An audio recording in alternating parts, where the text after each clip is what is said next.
and you can about my research, which is I don't want to say fortunately, because we are very unfortunate to witness the events that happened a month ago, as Flora mentioned. But at the same time, I also feel happy to actually have a community today to perhaps talk a little bit about what happened and what could be the more complex, the more multi-layered understandings of the event, because through the media, we just got, I would say, a very particular narrative. And also, I think today we could have an opportunity to give or to get a little bit more European perspective on this particular issue, because I have been working on this research together with the professors from all around Europe. So I'm happy to share actually also their perspectives on this problem. Just before I start, a little bit about my previous work. So I've been before working on the trauma transmission in the context of families. So I have been particularly focused on mothers that have been raped in the context of the conflict and war in Bosnia and Herzegovina in the 90s. And then I have been observing how the traumas that have not really been successfully healed and are also transmitted today through the media, through different political bodies, how these trauma are now reflecting in the third post-war generation, and how we can include understanding of these traumas into reconciliation and peace building. However, when I was working in families, I also realized that I should go maybe further and understand a better connection between the trauma transmission that happens in families, but also in schools, because of course children learn about the history, about our past through the families, but then there is another perspective that can be very often in conflict with what they heard at home, taught at schools. So my project here at the CY Cergy Paris is about history education at the third level, and how we could change the pedagogical, didactical methods to include not just cognitive understanding of the past, but also a little bit more embodied, a little bit more emotional perspective of this, which means also bringing perhaps certain family and community histories. Today, I will be particularly talking about the part of the research that I'm doing right now. So about history teaching and trauma transmission in higher education.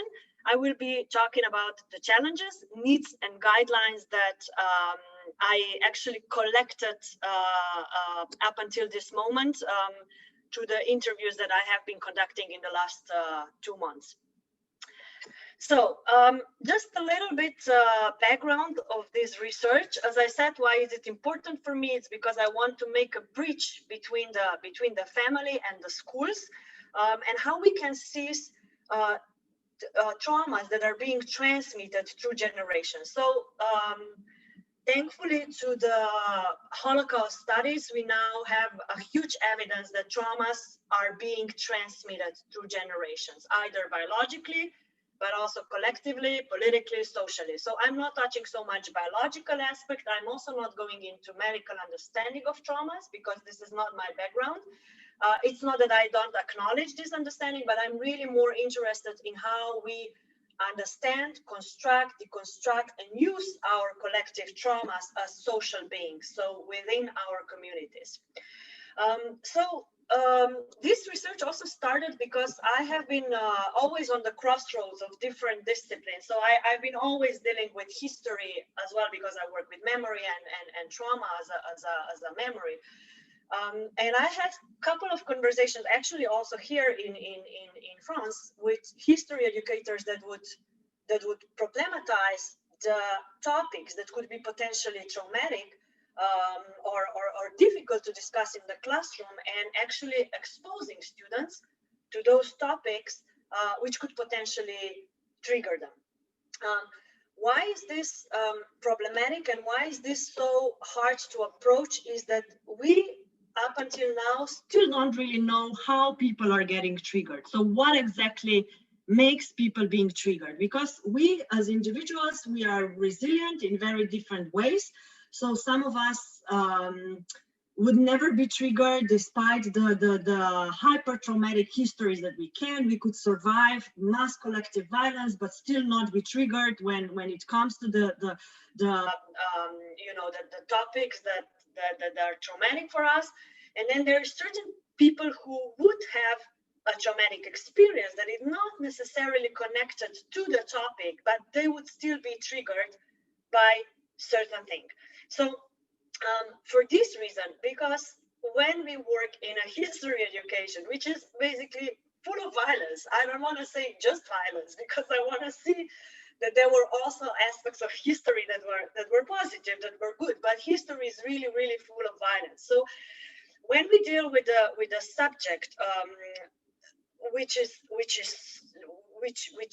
has so much violence, I do think that we should, at least to a certain degree, start to question and to be concerned also about how people can perceive, how people can witness the materials, the sources, specifically the primary sources, without being further traumatized. Why this is important for me is because we can see in today's societies, and we will also touch upon this a little bit later with what happened in France, that lots of things that happened in the past, of course, are not finished, because for a lot of violent cases, for a lot of mass atrocities that happened in the past, there has never been transitional justice made. So there is a lot of communities, a lot of individuals, a lot of social groups that are still affected today by what happened, I don't know, even 200 years ago, let alone talking about recent conflicts like wars that happened, 20 years ago, and then talking about, I don't know, Syrian war that started in 2015, which is already a little bit our recent history. But the consequences that we have today in Europe and globally are huge and affect a lot of people. So for me, talking about past traumas and addressing them within the history education is particularly important, because today we live so many of these traumas in different aspects. So a little bit about the qualitative research. So what I'm presenting to you today is not a finished research. I would say I finished my theoretical background research, collecting the written sources, the material that's already been collected before me, and now I am in a full swing working on qualitative research. And I really have to say that I'm happy to be in lockdown, because every day I'm conducting 3 to 5 interviews with professors all around Europe, which gives me a little sense of socializing, but it's also very beneficial because I can learn what are people in different parts of Europe living right now in terms of social injustices, social and political problems that also increase due to the pandemic. And a lot of these problems actually are connected also to the really particular national histories of different European countries. Now, why I'm focused on history professors and not primary and secondary education? So as in my job, I teach at the university level, but I have quite a lot of experiences also teaching in non-formal peace education in the primary and secondary level, so meaning specifically adolescents or even younger. However, I also realized that there has been lots of research going on, specifically with the EuroClio, European Association of History Educators, where teachers are receiving lots of trainings in how to deal with the difficult histories, how to bring more multiperspectivity into the history classroom, how to be cautious about the dynamics that are happening in classroom, how to acknowledge different identities of the students. So these things are also happening in primary and secondary education. However, so far with my research, I realized that no one of the people who has been interviewed so far has ever received not even a didactical pedagogical training how to teach at university level, let alone the training that would be offering some kind of trauma-informed classroom skills, or skills that are needed to recognize when people are getting triggered, and then also how to respond on these triggers. So of course, I don't want to generalize. I still have, right now, I have a list of around 70 contacts from all around Europe. Here, I would also like to ask you if anyone is working in this field, or if you have a contact that you can recommend me, please feel free to write in chat, or maybe we can communicate about this later. I would be super happy to add some more people on the list. But so far, I have been talking to 20 people. It usually takes 30 minutes to sometimes also 2 hours. And it's very interesting that people, so university professors that I talk to, are very, very emotional about giving particularly their own examples and experiences. And what is also very interesting, that all this communication with people around Europe made me think that what is actually European history? Because we do have these courses, we teach European history, we have kind of common understanding of European history, of European remembrance, especially coming from European Commission. There is even financial support to kind of establish this European remembrance. But when I talk to all these people, I realize it's actually a really, really hard task to do, you know, to establish something that's European history, because basically everyone that I've been talking to is dealing with very, very specific and very place specific examples or cases when they feel that people can be triggered. So there is this question: can we also establish some universal narrative how we can prevent the triggers? Because European history, history of every country in Europe is so different, and also what people live today. So the social political conditions in every country today are so different that it's it's really a question if there is something like European history, and if we can generalize. Let's say something like a collective trauma on the entire European space. So the limitations that I'm facing right now are that it's very, very hard to get in contact specifically with professors from Eastern and Southern Europe. So meaning, for instance, Baltic countries, Romania, Bulgaria, and then the Balkans. I'm still trying to figure out what's the main reason. Sometimes I would say it's language. On the other hand, also when I was trying to communicate with different professionals who are maybe working in primary and secondary education in these countries, the reason could also be that that people who work in the Western countries or in the North are perhaps already more aware of the importance of recognizing trauma in the history education. So it's really more Western recognition thing, I would say, and the Southeastern Europe is still kind of like trying to follow a bit behind. Then another limitation that I also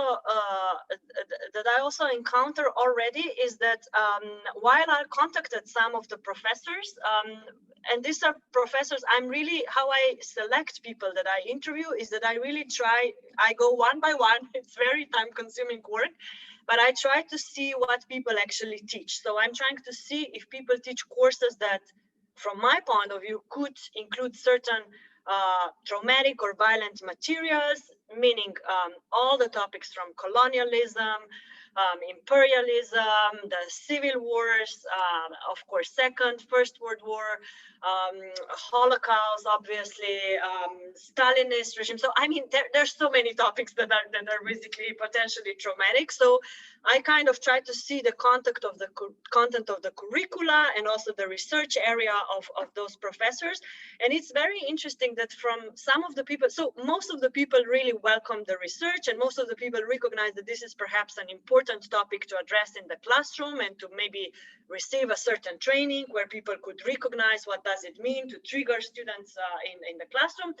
But at the same time, I also received a couple of answers where people responded that there is not such a thing as trauma in their classroom. So as I said, these are professors that teach in the in the topic where they have to explain, I don't know, mass migration in the First World War because of the poverty, that have to explain, I don't know, Holodomor in Ukraine, for instance. So in the context where this trauma is present in collective, and they have to teach about it. So it's not something that would be, like completely out of their cultural space.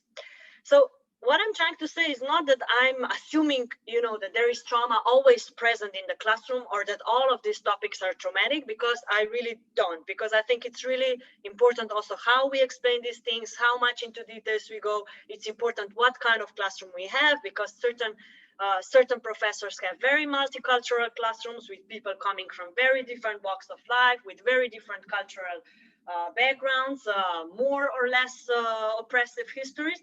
And then there is professors who are in mainly white classes, or classes where there's no migration background among students. So I think these are also the differences that are very important.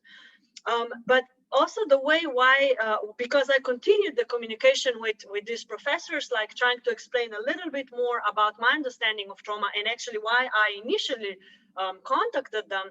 I also learned that the very problem is that the way how we understand trauma today, if we are not in psychology or social work, it's very, very limited, and it's very limited to medical science still.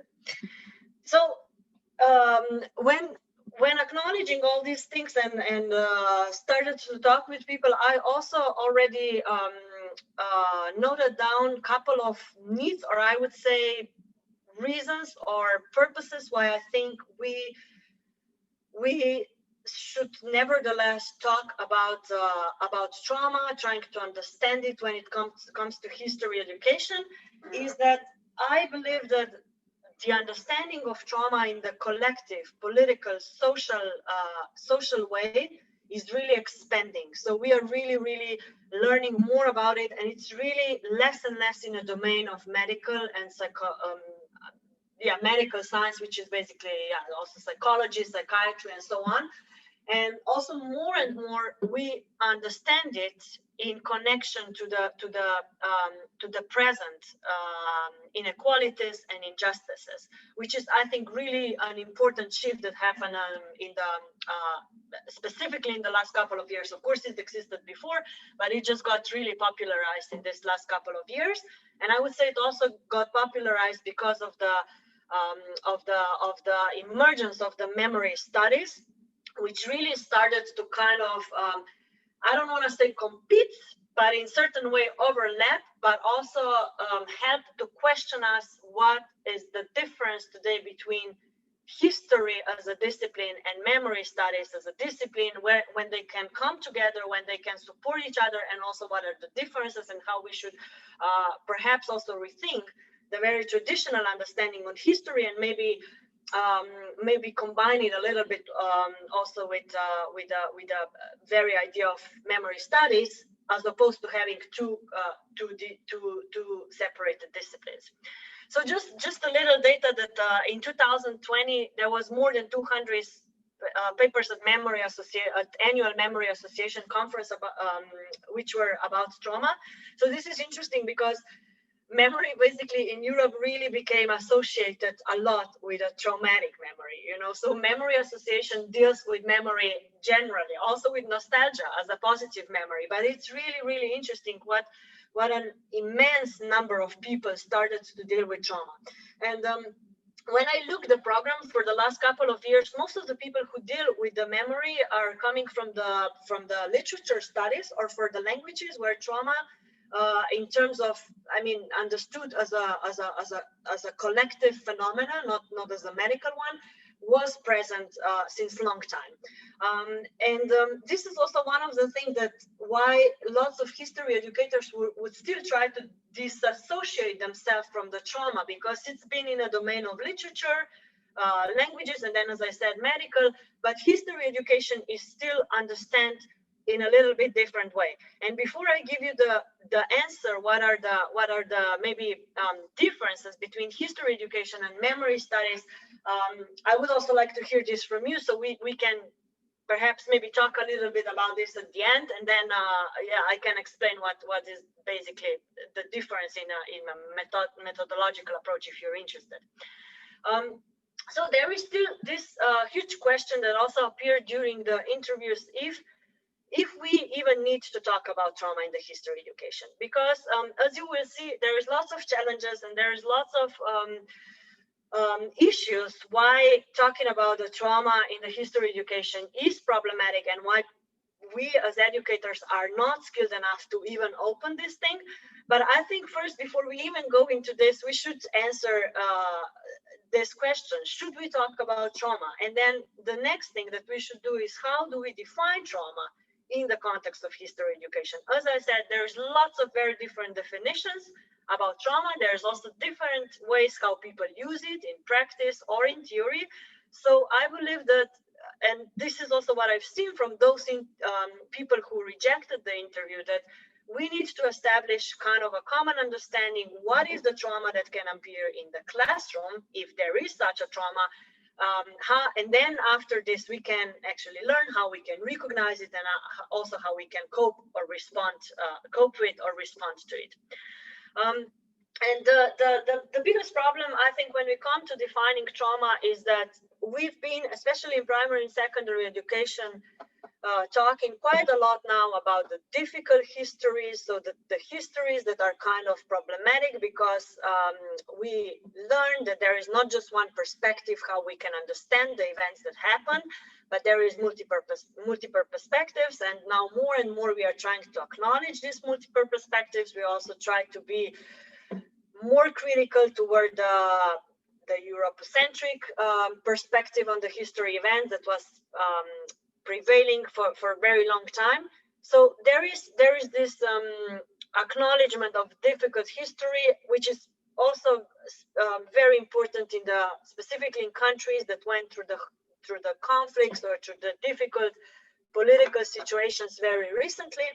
For instance, lots of my work was done in Bosnia and Herzegovina, which is now going through the 25 years long transitional justice processes, unfortunately not very successful. And this is, for instance, a great example of, again, great, I mean, not the great, but a very illustrative example of how a history that happened not so far ago is still debated, and how there is still lots of agreements that need to be done. How are we going to teach about what happened in 90s?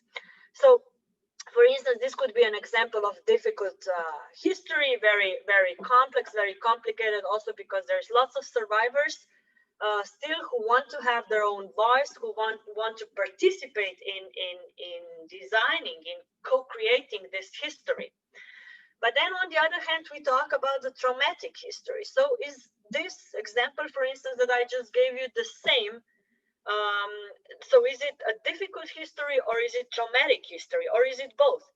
I think there is a particular difference between these two. So I also don't want to answer now, because I'm very, very curious about your opinion. I created a Google Doc. If you want, you can write it there. It's in the link is in the chat, or we can talk after the lecture directly. So the difference between difficult and traumatic history. So I believe this is one of the things that we also need to be more clear before we start to talk about what is the trauma in the classroom and how we can work with it. So challenges. What I'm presenting you today is mostly the results that I got now from these interviews, because I think it's a more interesting part than the theoretical background, and I also think it gave me really, really complex perspective on what is problematic today in teaching European history, or history of, on a national level. And it also gives me a lot of I would say information of how how difficult basically would be to establish a trauma-informed program, which is eventually my final outcome for this project here at Cergy. So the program that can be applied in all these different contexts. So for now, the biggest challenges, there's been lots of challenges that professors have mentioned, but the one that I would say that a lot of you could probably relate to is that we have really short time. Everyone with our curricula, which is usually extremely packed, we have to teach a lot of things in an extremely short time. I also guess that now all this fast transition to online teaching for a lot of people has been really challenging, and it's consuming even more time, and it's even harder to basically deliver all the content that we should deliver. And it's very often prescribed by the higher instances. You know, you as an educator don't really have lots of influence on impact, what you can take out or how much time you can commit to certain things or not. Not in every case, but this was something, for instance, that appeared with the answers. There was, for instance, one really interesting example from the professor in Strasbourg, who told me that she's teaching contemporary European history course, and she has, in the entire semester, she has 2 hours to explain First and Second World War. So 1 hour for the First World War and the second, I mean, the 1 hour for the Second World War. And then she has another slot where she can explain Holocaust, so separated, but for everything else, what happened during the First and Second World War, she has only two lessons, which you can imagine it's frustrating, and it can also be dangerous. But also, what can we explain about this such a complex event in 2 hours? Now the problem here is that if you want to talk about this and give some of the basics, some of the content that you should deliver within your curricula, and then if you think that you would also like to invite students to share perhaps their own family histories, perhaps the legacies, perhaps the fact that they might be descendants of, I don't know, the one or the other or the third side. The time is really the biggest constraint. So if you don't have this time, you don't even go into this, because first you have to deliver this content, and then sometimes some people would solve this by assigning the seminars, the essays, the individual task. But definitely it was mentioned many times that there is no space and time in the classroom to basically go into each individual's family history and potential traumas that could happen in these histories. Another thing is also that, as I mentioned in the beginning, as opposed to the primary and secondary teachers that are offered on a national but also European level, a lot of education in pedagogies and in didactics. At university level, we really don't have this. If you are not self-initiative, or if you are not talented as a pedagogue, or if you don't love being a pedagogue, we are basically, left in our classrooms, and we just do whatever we can with our skills, with our knowledge, with our experiences.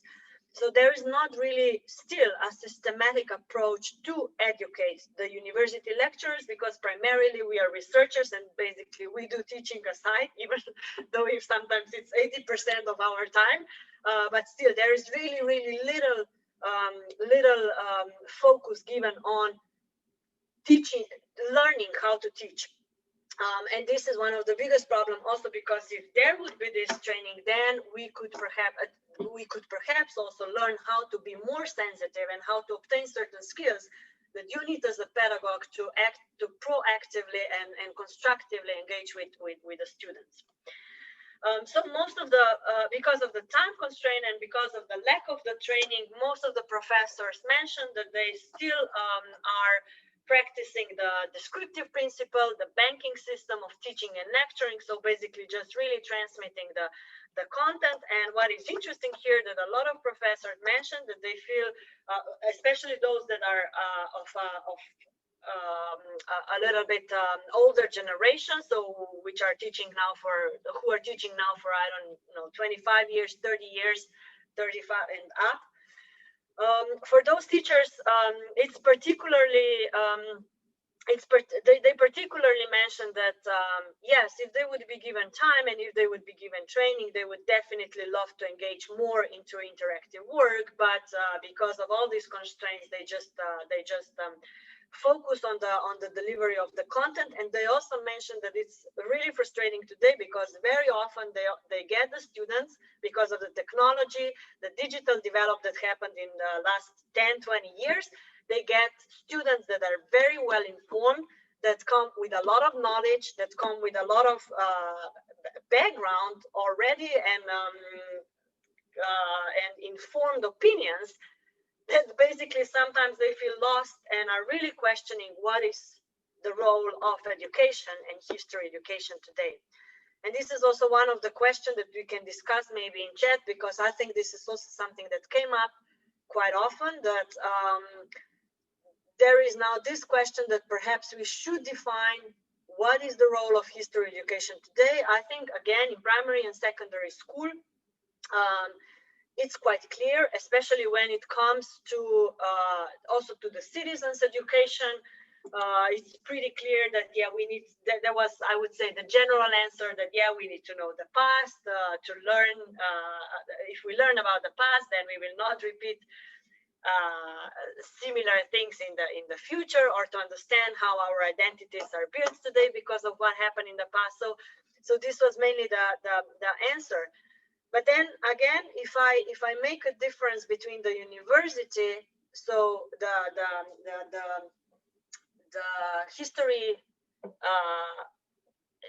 history at the university level, and then history education at the primary and secondary education level, I think, and this is also why it's important to talk about trauma, is that we forget many times that we are basically educating future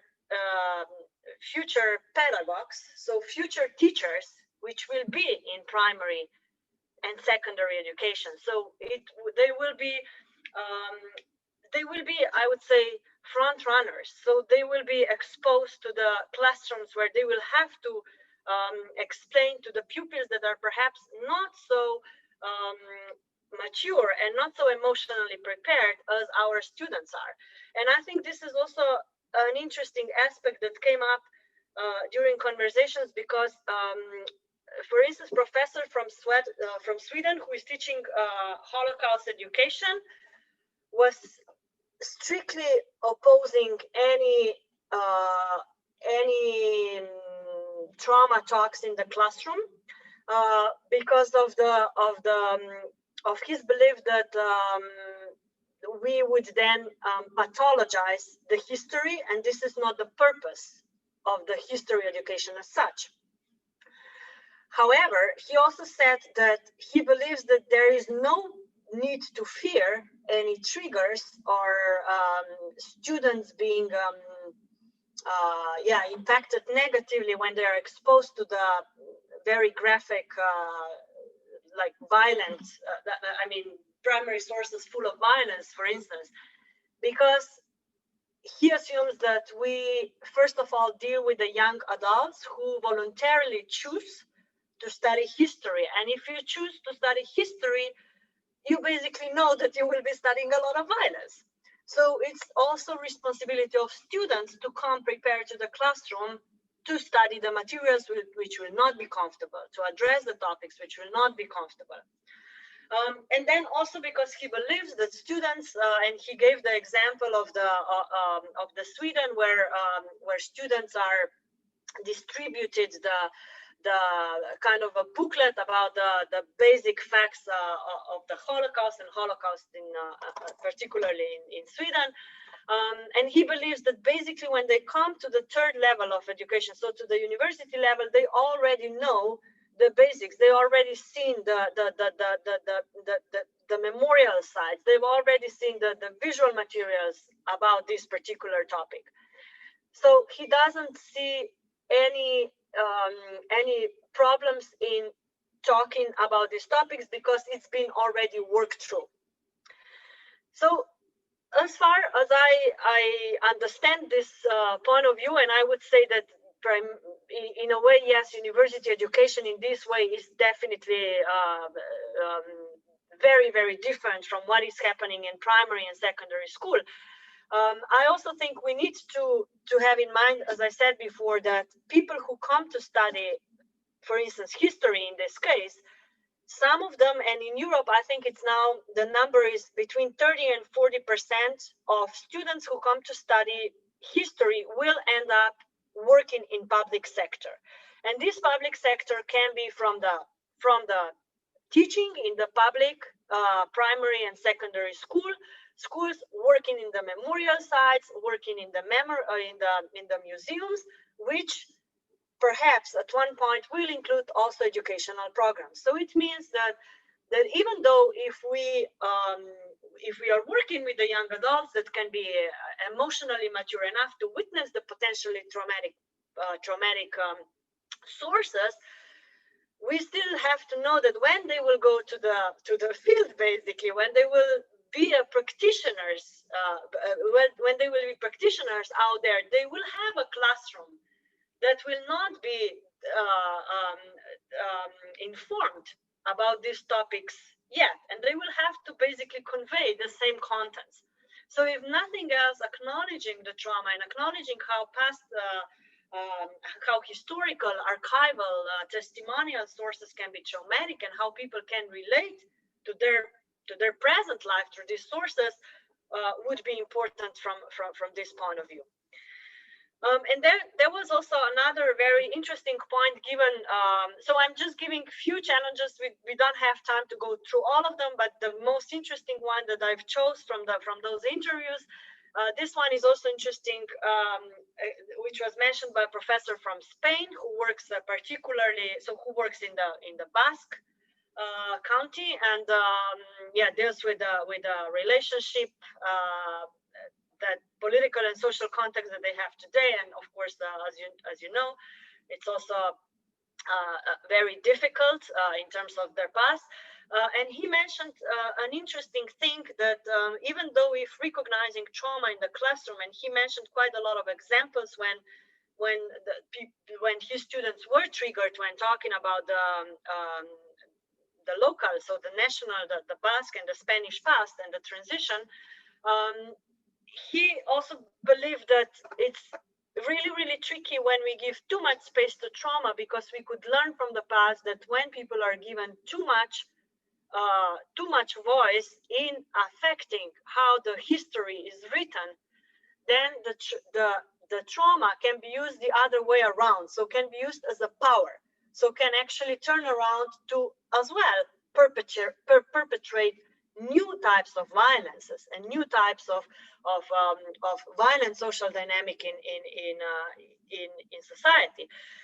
And I think what happened in France with Samuel Paty is actually a great example of this, that it's very, very challenging now to navigate between the history of France in relation to specifically Muslim populated countries, and then what is happening with this population today, and how to handle these dynamics that we do acknowledge the difficult, traumatic past that happened in this relationship, but at the same time also not giving a power to this trauma not to be used the other way around as it is used now, in my point of view. So just a few recommendations now that we mentioned the needs, why it would be important to talk about trauma in the history classrooms and the challenges that professors experience. Also a couple of recommendations. I hope I can collect these recommendations and skills and basically design kind of a booklet or material that can be, or resource that can be useful to disseminate it among everyone who is participating and also other history professors. So some of the recommendations that they gave were that a lot of them mentioned, I would say, a magic word, which is extremely, extremely hard for me to understand how to translate this in practice. And this word is empathy. So lots of them mentioned that we need more empathy. We need more cultural and historical sensitivity toward the people that we are surrounded with. Now, after when almost everyone mentions empathy, I ask them, okay, can you give me a practical advice how we can teach empathy? I understand we need empathy, but how do you teach this? Of course, there are certain ideas and there was certain examples, but it's really, really complex to teach empathy. So acknowledging, yes, we need empathy, but then it can be also very, very individual process that also depends, I would say, on emotional intelligence of every single teacher or professor. But empathy from many of them, it came that empathy can be taught also with meeting the survivors, with field trips, and especially a very interesting case from Italy, from Rome, a history professor that is dealing a lot with imperialism and the fascism in the past and present in Italy. She mentioned that they are doing a lot of community work, which includes humanitarian work, and work with the communities in terms of non-formal education, multicultural education, meeting with the groups, with people from different ethnic communities.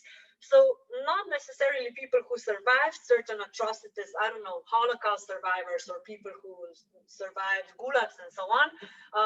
Or if we talk about civic education, meaning refugees and migrants who are coming to Europe today, but also just getting curious about who are the people that live around you and working with these communities and trying to engage to learn the background, and with this also basically the history that can be very particular and very different from what we learn through the curricula. Another recommendation was also that goes along with this one is that there would be which would be a little bit tricky, I would say, to encourage students to share when they disagree. So again, Euroclio Association works a lot on learning how to disagree in the classroom, specifically in post-conflict context. But at university level, again, because it's most of the time lecturing, we still would perhaps benefit a little bit more if we would learn how to encourage students into the complex debates where they don't necessarily agree and where we don't necessarily agree as professors, and then to exchange and to learn how we can basically establish a new foundation.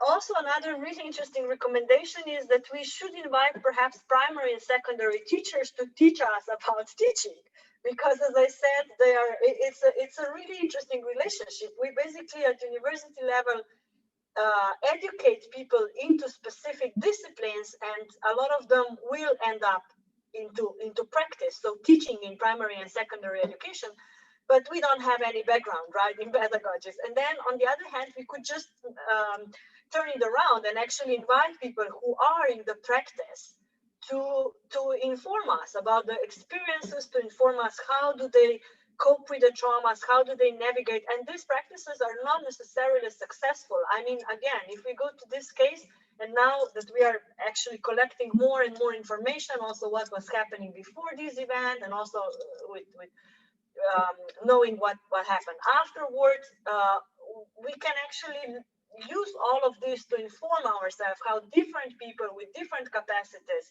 emotional and cognitive, with different skills in teaching and navigating the classroom dynamics, respond to triggers, respond to different behaviors in the classroom, and then basically bring it to the upper level of education.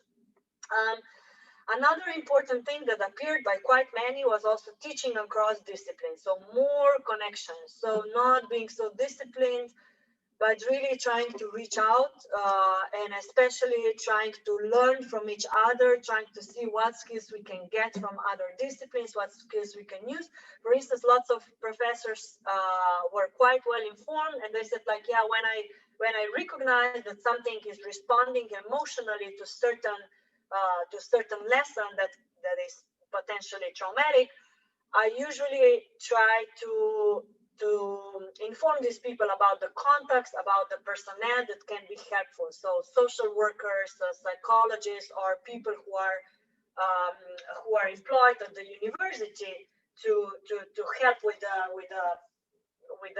very mental health type of support. And then the last one, which is, as I said, a great recommendation, but also challenging if we don't really have the skills and if we don't really learn how to actually mediate the conversation in the classroom, is that lots of professors, specifically those that identified as white Europeans and work in the classrooms that have 2/3 or more students of color, those professors particularly emphasize that it's important to give students voice to talk. So for instance, one professor, also from Italy, mentioned that whenever it comes to colonialism, he first wants to give the voice to the students that have a migrant background to talk about it and to see the situation, and then he provides the lecture that he intended to. So now why I say that it's very tricky is because of all the constraints that I mentioned before, so time and type of lecturing. I also think that giving students voice is exactly the moment when we can encounter traumas. So now if we are not feeling comfortable, or if we don't feel that we can navigate what will happen when we open the floor, then I'm not really sure if it's smart to just open the floor, let the students talk, and then leave. Because also sometimes people are triggered, but they wouldn't show anything in the classroom. And when they leave, we don't know actually what's happening. We don't know in what kind of community they return. We don't know what is the dynamic in this community. We don't know what are the traumas, what are the frustrations in this community. So students, be it either now in primary, secondary, or university level of education, is always in between these different social circles that have very different impact on how they think about history and how they think about the present. So if our student is coming from a community that is oppressed today, the community that is being discriminated, that's a minority, for instance, that is struggling for recognition of certain human rights, that's being tortured, I don't know, that's being pushed aside, then talking, just giving students voice to talk can be very, very dangerous. And I think here we can, again, I don't want to assume and I don't want to conclude, but I think that the example of Samuel Paty could teach us a lot in these terms. So how do we, it's not just the classroom, it's not just the couple of lessons, it's also all these different dynamics that our students have in addition to relationship to us as a teacher, as a professor. And then also one thing with giving the voice and recognizing the trauma, that in most of the, and this is what goes back to how we define trauma, is that a lot of us still recognize trauma as trauma symptoms as when people are depressed or cry or sad or they just get emotional. But what I'm particularly interested in, what really happens a lot, is that a lot of trauma today is manifested through violence and through aggression and through violent relationship between the violent clashes between the groups. And I'm not thinking just about the physical violence, but particularly about digital violence, about the discursive violence. So this is also one thing. If students are not crying in our classroom, or if they would not come to us to talk about what happened, it doesn't mean they were not triggered. And this is the tricky thing about the trauma. And one of the professors mentioned that once a student was triggered, a woman student was triggered, and she came to talk to her, and after she disclosed, she said, you know, it took me really long time to actually share this with you because I felt embarrassed. I'm studying this, I should be ready, and I wasn't expecting that this will touch me this way. So trauma can manifest also in silence. And this is why it's so complex and so complicated to understand how triggers can happen in the classroom and also how we can react and respond on this. Just a couple of skills to finish. So there is hope. I think I still believe that even though if it's very complicated and even though if it's despite what kind of measurement we take today, especially now, I think we are much more cautious about our classrooms and about the identities of students that we have after what happened in France. Also, I have to mention here that when I talk to people from different parts of Europe, there was a couple of other mentions that after this event, teachers are in hiding, so in other countries as well, and they have been threatened. So in two cases, in Germany and the Netherlands, and there was also one mention of the threat in Estonia. This is also why I said Samuel Paty is really a European issue that we have to address and work on. And I do think that if we learn certain things and if we think about how to understand our classrooms and the identities of the students, then we can perhaps also improve the dynamics. So some of the skills that that professors that I talked to recommended, knowing oneself. So first of all, acknowledging your identity. For instance, in the case of this white male teacher who explained that, yes, I acknowledge and I wanted to acknowledge that I'm white, talking now about Black Lives Matter and about colonialism and about the consequences, and they talked a lot about the monuments and these things. And he said, he really emphasized that knowing your own identity and where you position yourself in the classroom, your own power, your own background, and your potential traumas. For instance, quite a lot of professors that I talked to had their own traumas related to the Second World War, and among them also people who are descendants of the perpetrators, of the Nazi collaborators and Nazis themselves.